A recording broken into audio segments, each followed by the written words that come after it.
Hi, I'm Sarah Lacey. Thanks for joining TechCrunch TV. Our guest today is Robert Hohman, who is the CEO of Glassdoor, a company that, I don't know, Robert, would you say it lets employees get revenge on their bosses? No, I think it's really about looking inside of a company to see what it's really like to work for that employer. Um, what the culture is like, what pay is like at the employer, even how you can get ready for an interview with the company.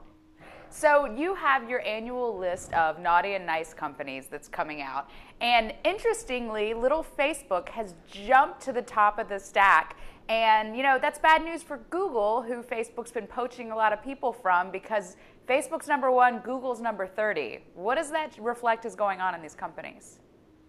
I think, when 1 in 10 people on the planet are using your website, you've just passed Google and your CEO's featured in a new Hollywood movie, things are going pretty right at your company. I mean, but I think it's just Facebook's golden year. I mean, it's an amazing place to work. There's no doubt about that. They've certainly been focused on pleasing users, and they've pleased 500 million of us. And, there's no doubt it's a special place to be. I think Google's a great place to work, too, obviously. I think them falling in the top 50 list is really representative of the fact that I think they're growing and they're maturing and they're going through some growing pains as a result. How much of this is just a momentum thing? I mean, it's never great to work at a company when the company isn't doing well. It's always great to work at a company when, they're valued on the private secondary markets at $50 million and everyone has dollar signs in their eyes. Well, it certainly doesn't hurt when the company is doing that well and when all those dollar signs are in your eyes. But, we've seen companies that are even in the middle of doing layoffs who have still had great company reviews. There is still, without question, a right way to run a company. A lot of it has to do with communication, a lack of bureaucracy, empowering people. At Facebook in particular, what we hear that is so compelling about their culture is just this hacker ideal that is engendered there, and which is they truly enable people to just kind of contribute almost immediately. Mm-hmm. Now, it's interesting in looking at the list of companies, you have Facebook number one, and then you got to go down a little ways to get more tech companies. And the next on the list aren't Apple and Google. It's like SaaS and NetApp and like, where did you come from? So what's going on there? What are these companies doing right that they're ranking that high? I mean, is it possible these guys just have a lot of employees who happen to go on Glassdoor and it's artificially boosting the sentiment? What these companies share is a solid company culture, first and foremost. So their cultures may be different, but all of them know who they are. And they stand for something very, very particular. They share a lack of bureaucracy, and they share strength in senior leadership positions. Mm-hmm. So if you dive into these companies, that's one of the magic things about Glassdoor. You can go and you can just read what employees are saying about the company. You'll see that they have faith in their leaders. That's a common theme that we see throughout. Now, the interesting thing is that you have a rating for how people think the CEO is doing, an approval rating, if you will. And then you have a rating for how the company is overall to work at. And a lot of times, those don't go hand in hand. I mean, for instance, Steve Jobs and Eric Schmidt, two of the highest in terms of CEO ratings, but they rank substantially lower than Facebook in terms of place to work. What accounts for that divergence? Because I would think if you feel good about the boss, you probably feel good about the company. If you're hating your experience at the company, you're probably blaming the boss. Well, I think they're related, but not always 100% correlated. So, I think, Apple is a good example, right? I mean, how great a place Apple is to work depends a lot on your job. So, for example, folks who work in the retail store may still truly believe in Steve Jobs as a leader. And, his kind of iconic status, they have great faith in him. But they'll still have complaints about their retail store experience. And so, I don't think they always go hand in hand, and that's why we collect the two different pieces of data. Mm-hmm. And we should note that AOL, while it doesn't rank as one of the best tech places to work, Randy Falco had about a 13% approval rating, and our new overlords who bought TechCrunch, Tim Armstrong, has top upwards of 70%. How much of something like that is a honeymoon factor? Another surprising one is Carol Bartz has above 50% approval rating. Jerry Yang, when he left, had about 30%. So much as people are hating on Carol Bartz, her approval rating among people who work there is higher. Yeah, I think in both of these cases, we're past any honeymoon period. We do sometimes see a little bit of a honeymoon period on Glassdoor, where within the first month or two of data coming in, it might we'll see kind of high ratings. I think both Tim Armstrong and Carol Bartz are past that. What you can read about Tim Armstrong on Glassdoor is there is true, honest optimism for his ability to lead AOL. What comes out about AOL is a complicated story, right?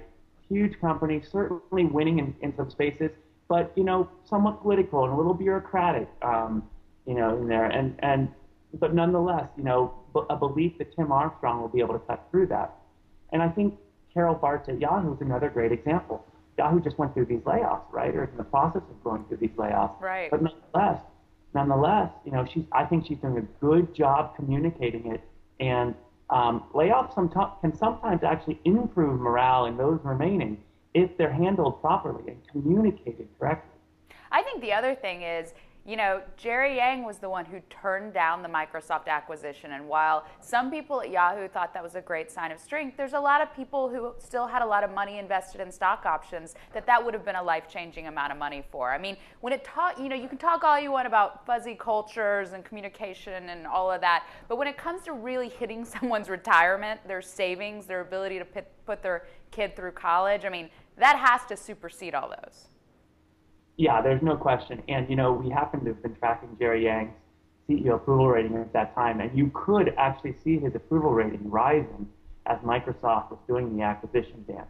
And then when Microsoft walked away, his approval rating fell fairly precipitously for exactly the reason you pointed out, that people were expecting this liquidity and payoff that just didn't happen then. Mm-hmm. A big surprise to me is HP. Mark Hurd had about a 30% rating. New CEO that no one quite understood why they picked him, Leo Patake from SAP, has like double that. I mean, is he still in a honeymoon phase? Was Mark Hurd just a total hard ass? What do you make of that? I think he's still in honeymoon phase for sure. Mark Hurd made some very, very tough calls. The thing about HP that's interesting, again, if you read the reviews, you will find that there is people that work there still love HP. And there is a deep felt belief in the HP way. And that that nugget still exists in the company, and that with the right leader that can kind of tap into that, there's a lot of people there that believe that they can really turn this around. And so I think there's some hope that Leo's the right guy. I mean, at this point, really, they still believe in the HP way? Like, Carly Fiorina didn't stamp that out. Mark Hurd didn't stamp that out. I mean, do these people still believe in the Tooth Fairy as well? Great company cultures can last for a long time, and the HP way is a very noble way. I think, no, I don't think it's dead. And what do you mean there's no Tooth Fairy? We'll talk about that in a future segment. We'll talk about that offline. Okay, last question. What was the biggest surprise for you, either positive or negative? Negative's usually more fun for our viewers. Let's see, biggest surprise. Probably the biggest surprise for me from a positive standpoint was Facebook popping up to #1 from not even being on the list last year. And I think that causes all of us to pause and remember that, just a year ago, Facebook was actually a much smaller company. 2 years ago, they were a legitimately tiny company, right? They have just exploded in number of employees as well as, global reach and services that they're providing. Let's see, top negative. I'd have to point to, give me 1 second.